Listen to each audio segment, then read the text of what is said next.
Each of us is different. We all want confidence, but we all have different lives to live. I would like you to think for a moment now about what you want confidence for.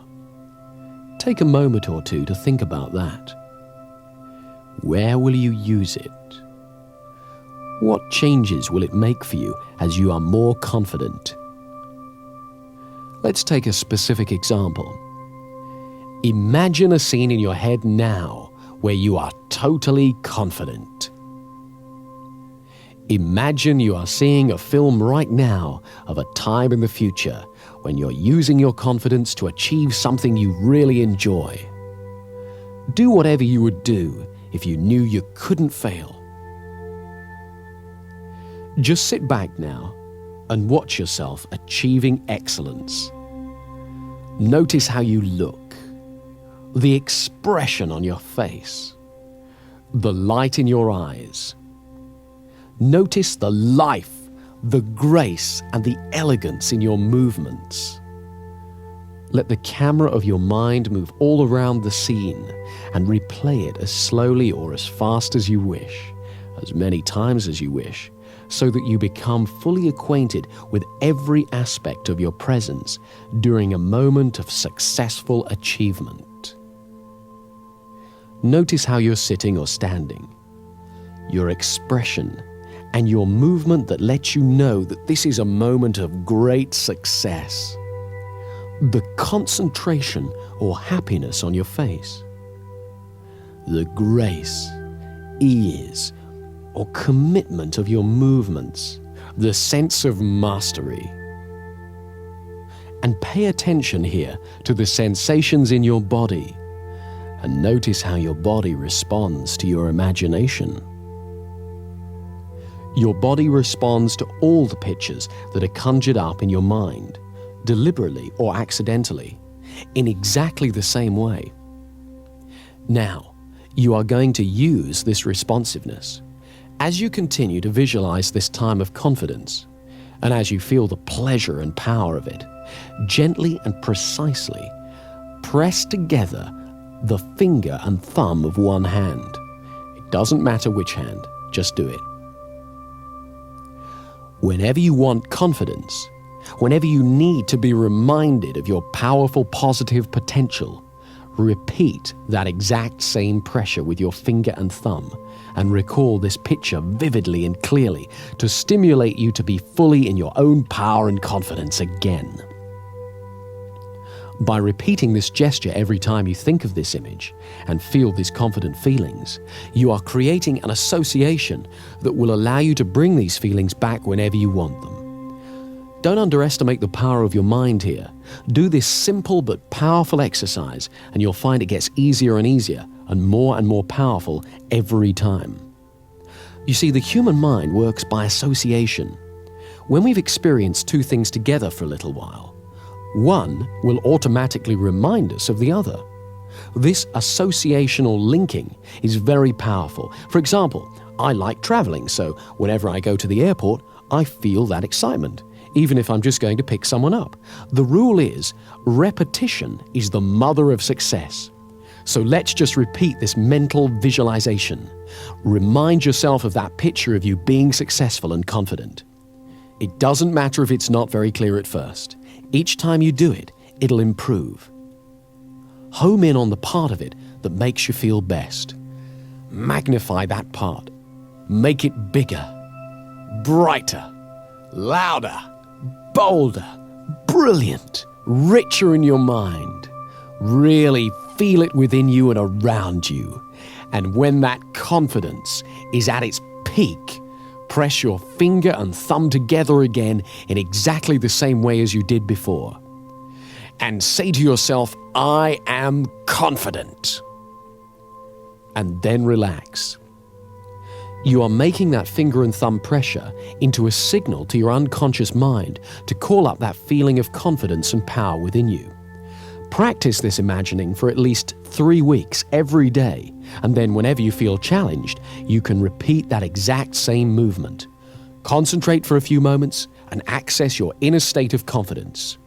Do it 21 times in a row.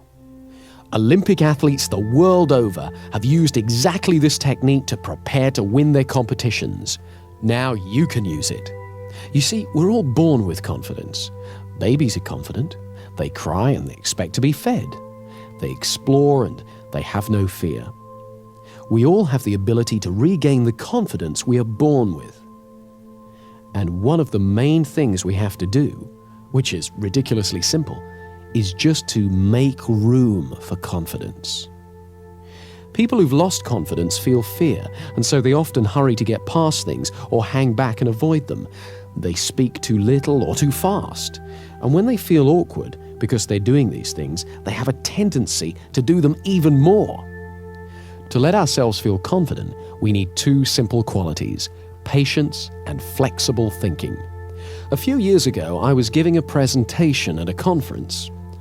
I was on a panel with two other speakers, and while they spoke, I was really enjoying relaxing and being a member of the audience. And so it came as a bit of a shock to me when I was called to speak. I went to the rostrum and looked out and saw a huge room full of people looking at me. All of a sudden, I felt my stomach tighten and my hands went clammy and started to tremble. I was very surprised because I'm used to appearing in public, so I wasn't expecting to feel anything like that. So what I did was nothing. I just stood there and I noticed my feelings. First of all, I noticed my breathing, and I got used to standing where I was.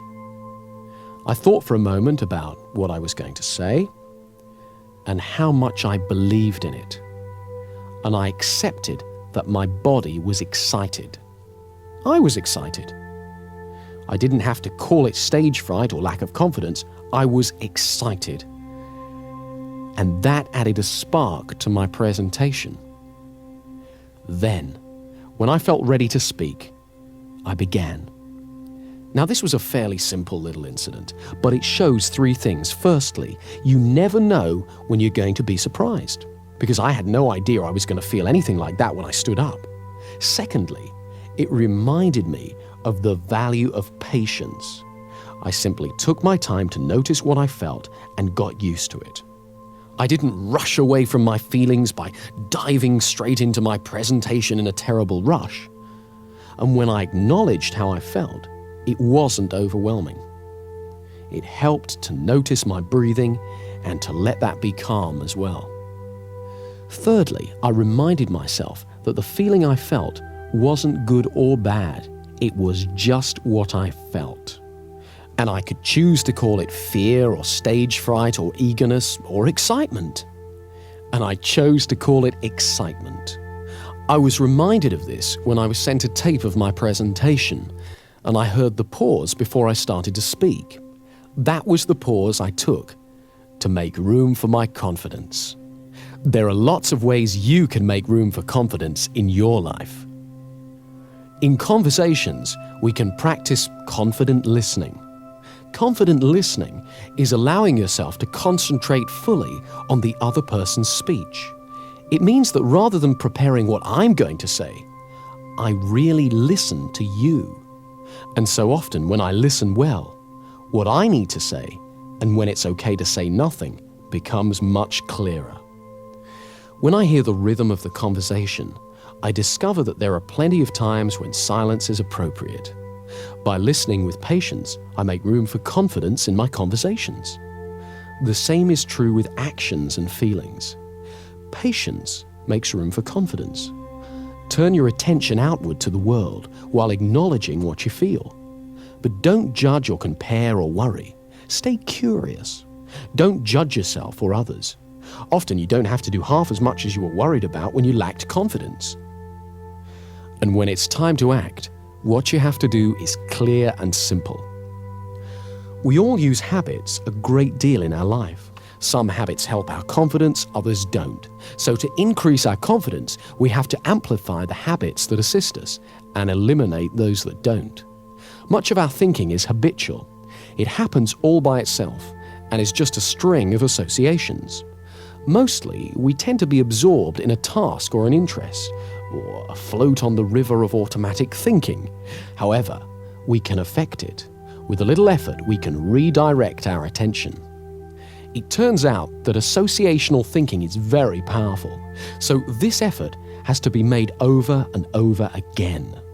At first, it's quite unnerving to discover how easily we can be distracted.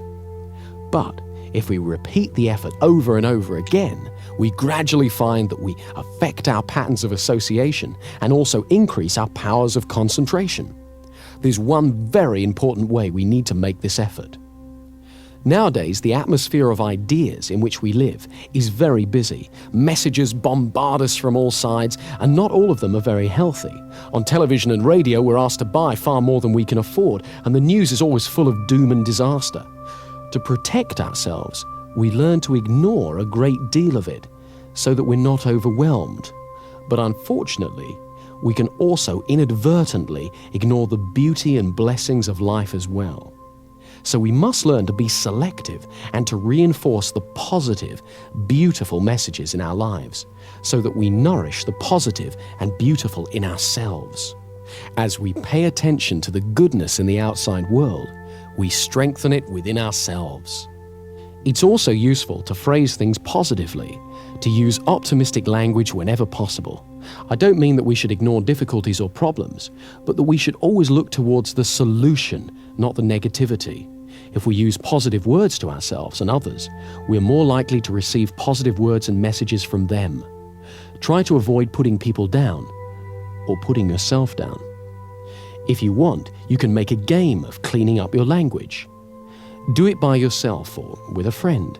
Watch out for negative phrases like "I can't," or "I shouldn't," or "I'll never," or "I'm just not very good," or starting sentences with "but" or "no." Whenever you hear yourself or a friend use a phrase like that, stop and rephrase it in positive terms. For example, instead of "I can't do such and such," use "I can learn how to do such and such," or "I haven't learned to do such and such yet." There's no fixed meaning in life except the meaning that we bring to it. So let's make your life brighter by looking at things that you've got going for you. Positive thinking becomes a self-fulfilling prophecy. Every time we pay attention to something, we energize its presence within us. If we pay attention to negative thoughts, we just make them stronger. So they crop up more and more often. But when we pay attention to positive thoughts, we strengthen them so that they return to our consciousness more and more often. Whatever you pay attention to returns to your awareness more and more frequently. So it's vitally important to acknowledge and concentrate on your successes, great and small, and what's really healthy and rewarding around you. Remember, you always get more of what you focus on in life. Here's a way of focusing that power. These questions direct your mind to what's positive in your life, so in order to answer them, you have to experience some of the good feelings that go with the answer. Every morning, ask yourself, what do I feel happiest about in my life? Who or what in my life makes me feel most loved? Who or what in my life makes me feel richest? And if you don't know the answers to these questions yet, ask yourself instead, what could I feel happiest about? Who or what in my life could make me feel richer, happier, or more confident? When you were a child, you may have seen a model railway in a shop window.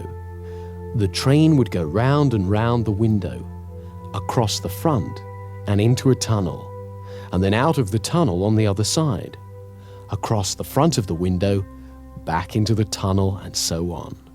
The conscious mind is a bit like the window. We see the train of our thoughts when it crosses the front of the mind, but the train carries on out of sight and pulls whatever we've seen through the tunnel, the unconscious mind. If we put positive thoughts onto that train when we see it, when it's in our conscious mind, it will automatically take them into the unconscious mind again and again. So whenever you think of yourself, think of your successful self, and the automatic, incessant train of our thoughts will take that positive picture of yourself to your unconscious And slowly but surely, your fundamental view of yourself will improve, and it will become natural to think of yourself as successful, competent, and confident. Another part of making room for confidence in our life is accepting that there is risk. This may sound odd at first. After all, we often wish that we had so much confidence that we could avoid risk. But confidence isn't knowledge. If we know we can do something, we don't need confidence. We can just do it. We only have confidence if we are not entirely sure, not 100% sure of success, and yet we still have a go. That's the essence of confidence. When there's no risk, there's only certainty. Confidence only comes when there's risk. So we must embrace the risk, recognize it, and realize that it has a place in your life. In fact, it is because of the risk that you can value your achievements, because you achieve them in the face of risk. This is why you can feel good about every step on your path to confidence. Each step is a risk, however small. And as you get used to having confidence, you will realize that you get used to having risks. Risks don't go away. We just learn that we can face it and deal with it. And as we do so, we become more powerful. We learn we can achieve our goals, and we become more confident.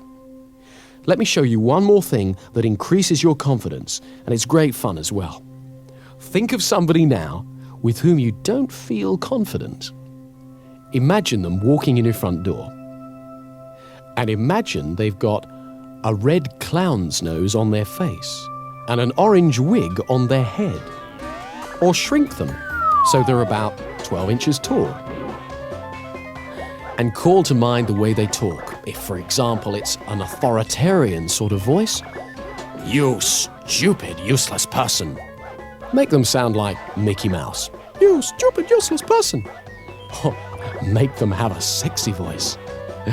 "You stupid, useless person." Really enjoy making them as ridiculous as you want and get used to this way of seeing them, even when you meet them face to face. You'll find it's great fun, and it really changes how you deal with them. It's very empowering and enjoyable to look forward to the success in our future, and the more we get used to it, the more it happens. I'd like you to close your eyes now and fantasize how things would be in an ideal world. Imagine your dreams have come true. You're doing exactly what you want to do. All around you, you can see exactly what you'd like to see. Everything you hear is perfect, and you enjoy what you feel. And as you do this, where in your body does it feel best of all? Locate the feeling and give it a color. Imagine that color glowing there within you. Now, begin to move that color all over your body and spread that fantastic feeling throughout you. Let it permeate your body. Notice how wonderful you can feel just by using your mind like this. Make sure it's around your legs and feet, stomach, chest, shoulders, arms, hands and fingers, neck and face. Make it truly brilliant. Turn up the brightness, feeling joy and energy surging within you. Now double the intensity of that color again and keep that feeling within you. Wonderful, brilliant, bright, fantastic. When you feel good and happy, your non-verbal communications put you in tune with good and happy people and help other people feel good too, so you create a warm, friendly atmosphere. With this simple exercise, you can actually affect all the world around you. Do this every day and you'll soon notice how it begins to bring out the optimism and enthusiasm in the people you mix with. Remember, happiness and excitement are contagious. So you're going to direct your attention away from comparison with others, away from the barrage of advertising which plays upon fears and insecurities, and away from negative judgments, and steer it towards a positive appreciation of the world and people around you. This inner glow will help you do that. Finally, remember to walk tall. When you've finished using this tape, get up and hold your head up in a comfortable, relaxed position on your shoulders. Let your spine support you. Imagine that a golden thread runs vertically up through your spine and straight up to the sky, and that thread supports you. Let yourself relax, safely held by that thread. This relaxed, upright stance is the natural position of confidence, and it will soon be as natural to you as breathing. So enjoy it. And to give you a rock-solid foundation for your confidence and power, use the hypnotic induction on the other side of this tape every day for 3 weeks, and as often as you want thereafter. Side 2 is a powerful hypnotic induction that will reinforce all the work you've done on this side and will boost confidence at every level of your mind. Whenever you want to relax deeply and totally, go somewhere where you don't have to be aware of the outside world and use Side 2 to go into as deep a trance as you need to. Each time you go into trance, the effect gets stronger. So use it every day for 3 weeks. Use it, enjoy it, and you'll find that as your confidence increases day after day, you'll find yourself doing things you used to dream of. Use both sides of the tape every day until you can really feel the improvement you want.